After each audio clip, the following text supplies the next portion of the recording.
Hello everyone. Today we will discuss about the anatomy of stomach. Okay. And this anatomy of stomach, we will discuss this under the following heads. Okay. Introduction, then size, then capacity, then location, where the stomach is located, then external features, parts, then blood supply, lymphatic drainage, nerve supply, and applied anatomy. Okay. Now, this stomach is located and the stomach is the most distensible part of the alimentary canal, which is situated between the esophagus and the duodenum. Okay, what are the functions of stomach? The stomach is the reservoir of food. HCl is secreted from the parietal cell and it helps in antibacterial action. Okay, now the intrinsic factor is also secreted, which helps in absorption of vitamin B12 from the small intestine. Okay, this is about introduction. Now, size of the stomach is 10 inches. Size of stomach is 10 inches. Okay, now coming to the capacity of the stomach variable in different age groups, varies in different age groups. At birth, the capacity is 30 ml. At birth, the capacity is 30 ml. Okay, then it increases to 1 liter at the age of puberty, and then in adult, the capacity is 1500 to 2000 ml. 1500 to 2000 ml. That means 1.5 liter to 2 liter. Okay, this is about the capacity. Then location, where the stomach is located. The stomach is located in the left side of the abdomen. Left side of the abdomen. Okay, this is about the general introduction of stomach. Now we will discuss about the external features of stomach. Okay, and in external features we have two ends, two curvatures, and two surfaces. Two ends, two curvatures, and two surfaces. Two ends, two curvatures, and two surfaces. Okay, two ends. Which are the two ends? The two ends are this. Two ends are cardiac end and the pyloric end. Cardiac end, this is cardiac end, and the second one is pyloric end. Second one is what? Pyloric end. Cardiac end is the first part in which esophagus opens, and the pyloric end opens into first part of duodenum. Okay, now which are the two curvatures? Greater curvature and lesser curvature. Now this is greater curvature and another is lesser curvature. Another is lesser curvature.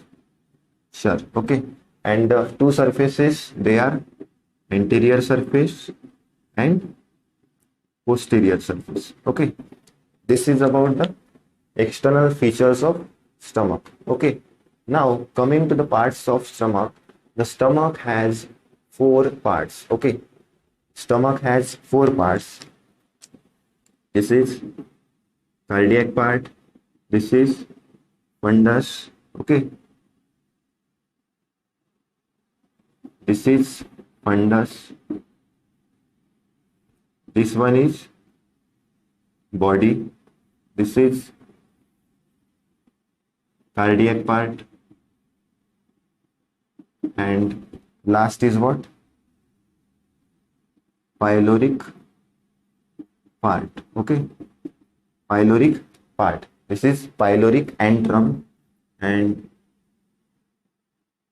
this is pyloric canal, which are separated from each other by a sulcus. Here it is sulcus. This sulcus is known as sulcus intermedius. This sulcus is known as sulcus intermedius, which separates pyloric antrum from pyloric canal. Okay, this is how the stomach is divided into four parts: the cardiac part, second fundus, dome shaped part, that is fundus, then body, and then pyloric part. And the pyloric part is divided into pyloric antrum and pyloric canal by sulcus intermedius. Okay, it is a line that divides the two parts. Okay, this is about the parts. Now this is all the basic introduction about the stomach, which you should know. Okay, after the basic introduction, we are going to discuss about the relations of the stomach. Which relations? Peritoneal relations, anterior relations, and posterior relations. Okay, now in peritoneal relation, here I am going to draw a diagram of stomach. Okay, now in case of peritoneal relation, the stomach is covered by peritoneum all over except at the entry of blood vessel, and that area is known as bare area of stomach. That area is known as bare area of stomach. Bare area of stomach. Now we will discuss about peritoneal relations. Okay, this is gastrophrenic ligament. This is gastrosplenic and gastrophrenic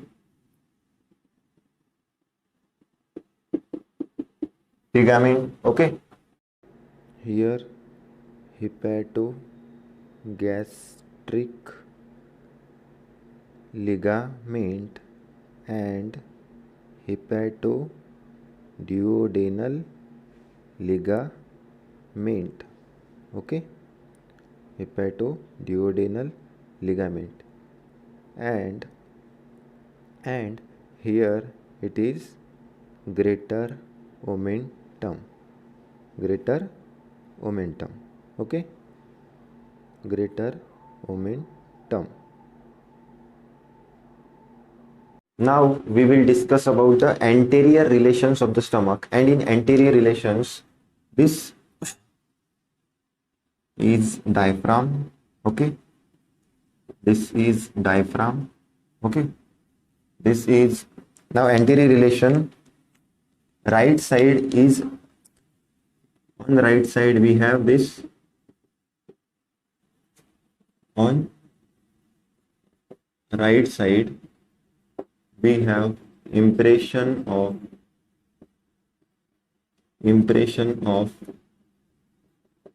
left lobe of liver.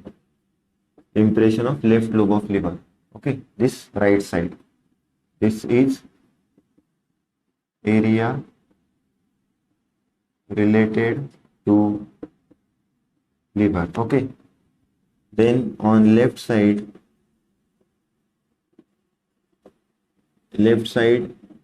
area related to diaphragm. Okay, and this is area related to diaphragm. Okay, I am going to label this A, B. Okay, this is A, that is area related to left lobe of liver. This is B, that is area related to diaphragm, and this is C, area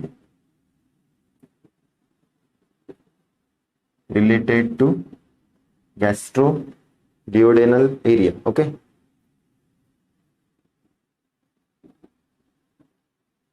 area related to gastroduodenal part. Okay, these are the anterior relations. Okay, on right side it is related to impression of left lobe of liver, on left side area related to diaphragm, and this another point is area related to gastroduodenal part. Okay, now coming to the posterior relations, that is stomach bait. Stomach bait is the most important, very important questions that is frequently asked in your exams. Okay, in stomach beds we have 7 structures. Okay, we have 7 structures. First is left crux of diaphragm, left crux of diaphragm. Second is pancreas, except tail. Third, spleen. Fourth, splenic artery, splenic artery. Fifth, left kidney. Sixth, left suprarenal gland, left suprarenal gland. And seventh is what? Transverse mesocolon. Transverse mesocolon. Okay. Now in this diagram we will show the individual parts. Okay, now this is left crux of the diaphragm. Okay, then second, this is spleen. Okay, this is spleen. Okay, and from spleen, splenic artery arises. Splenic artery. Okay, this is splenic artery, fourth part. Okay, then second part is pancreas except tail. Okay, this is pancreas except tail. Okay, and this is transverse mesocolon, that is what? 7th part. Okay, now 2 part remains, that is kidney. This is left kidney and above it left suprarenal gland. Okay, left kidney, fifth, and this is left suprarenal gland. First part, left crux of the diaphragm, pancreas except tail. Okay, third is spleen. Fourth, left kidney. Fourth is splenic artery. Fifth is left kidney. Sixth is left suprarenal gland. And seventh is transverse mesocolon.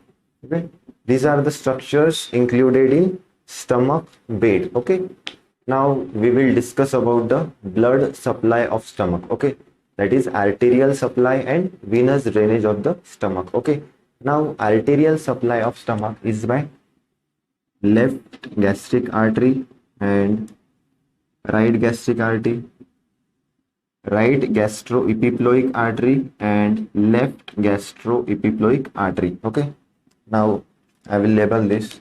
This is left gastric artery. Okay, this is right gastric artery. Okay, now this is left gastroepiploic artery and this one is right gastroepiploic artery. Okay, now this left gastric artery is a branch of celiac trunk. This left gastric artery is a branch from celiac trunk. Okay, this left gastric artery is a branch of celiac trunk. The right gastric artery is a branch of common hepatic artery. The right gastric artery is a branch of common hepatic artery. Okay, branch of splenic artery, and the right gastroepiploic artery is a branch of gastroduodenal artery. The branch of gastroduodenal artery. Okay, this is about the arterial supply of stomach. This is about the arterial supply of stomach. Now, coming to the venous drainage. The venous drainage of the stomach, all the veins, they directly or indirectly drain into the portal vein. Okay. Now here is another artery also, that is short gastric artery. Okay. Short gastric artery. Now, venous drainage, we have left gastric vein, right gastric vein. Okay. Then right gastroepiploic vein, left gastroepiploic vein, and short gastric vein. Okay. Now, this right and left gastric vein, they are direct tributaries of portal vein. Direct tributaries of portal vein. They are direct tributaries of portal vein. This right gastroepiploic vein, it drains into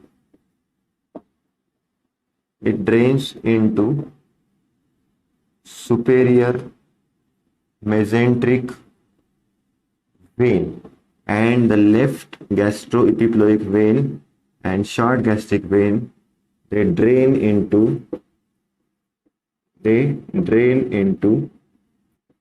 splenic vein. Okay, this is the blood supply, that is arterial supply and venous drainage of stomach. Okay, after that we will discuss about the lymphatic drainage of the stomach. Now we will discuss about the lymphatic drainage of the stomach, and for the study of lymphatic drainage of the stomach, we have to divide the stomach into right 2/3 and left 1/3. Okay, right 2/3 and left 1/3. Okay, now also divide it into right part into upper 2/3 and lower 1/3, upper 2/3 and lower 1/3, and this into upper 1/3 and lower 2/3. I am labeling this 1, 2, 3, 4. Okay, now the same here. Okay,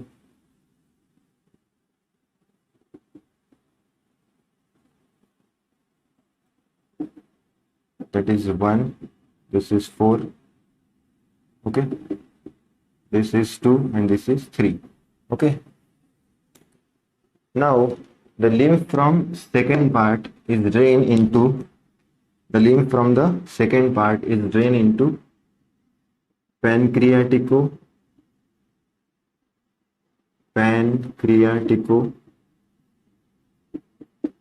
splenic node. Okay, then lymph from third part is drained into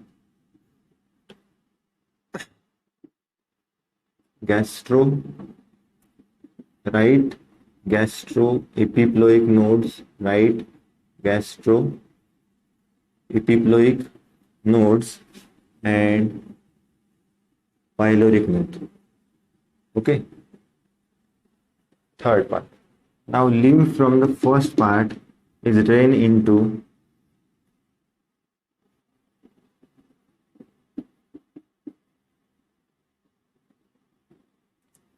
left gastric nodes. Okay, and lymph from fourth part is drained into right gastric nodes and hepatic node. Right gastric nodes and hepatic nodes. Okay. Now this left gastric node, right gastric node, and left gastric node, right gastric node, left gastric node, and hepatic nodes, they all drain into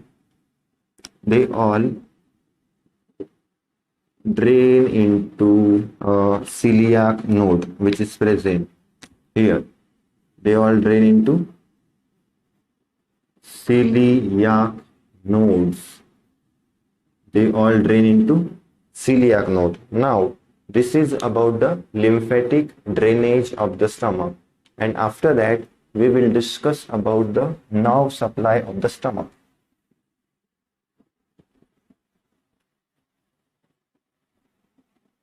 Nerve supply of the stomach. Okay. Nerve supply of the stomach. And as we know, stomach is supplied by both sympathetic and parasympathetic nervous system. Sympathetic and parasympathetic nervous system. Okay. The sympathetic nervous system is supplied by greater splanchnic nerve. Greater splanchnic nerve, and the root value is from T5 to T9. Okay. This sympathetic, the greater splanchnic nerve also carries pain fibers along with it. Okay. Now, this sympathetic nervous system, it inhibits the gastric musculature,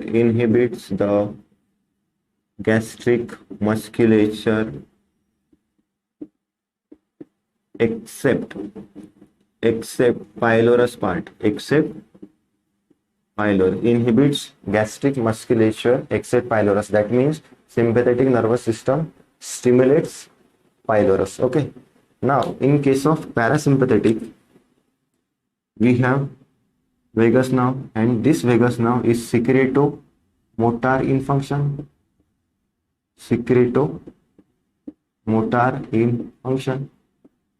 Okay. And what it will do, it will stimulate the gastric musculature. It will stimulate the gastric musculature and inhibit the pylorus. Stimulate the gastric musculature and inhibit the pylorus. Inhibits pylorus. Okay. This is about nerve supply. I will show you by a diagram. Okay.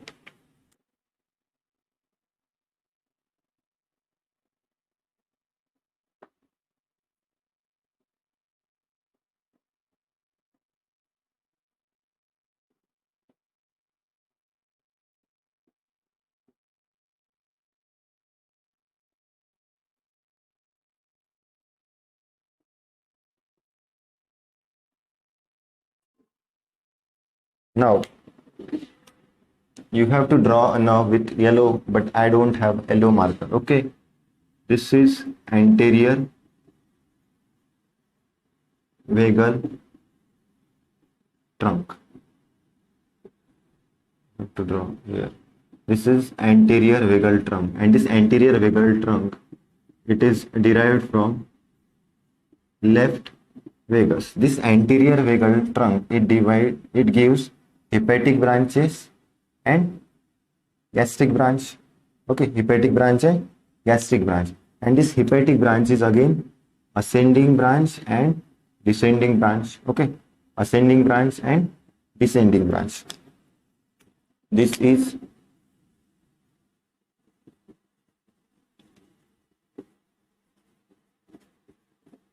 gastric branch, also known as nerve of Latarjet, whatever.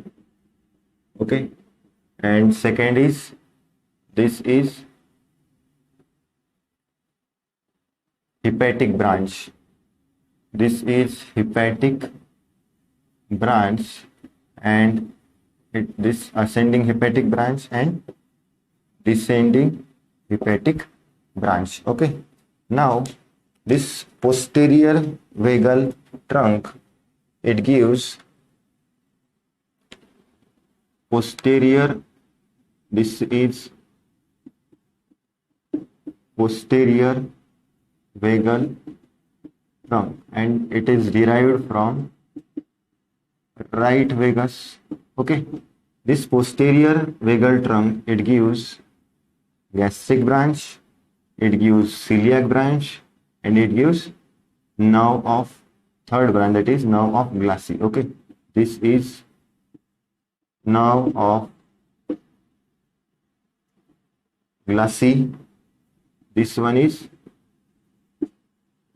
gastric branch or nerve of Latergate, nerve of Latergate. Okay, and this is what, celiac branch. This is celiac branch which drain into celiac plexus. Okay, celiac plexus, therefore this is celiac ganglion.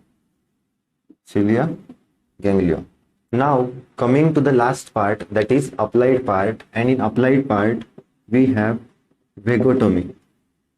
Applied part we have vagotomy, that is resection of vagal nerve to decrease the secretion of HCl. And in vagotomy we have truncal vagotomy and selective vagotomy.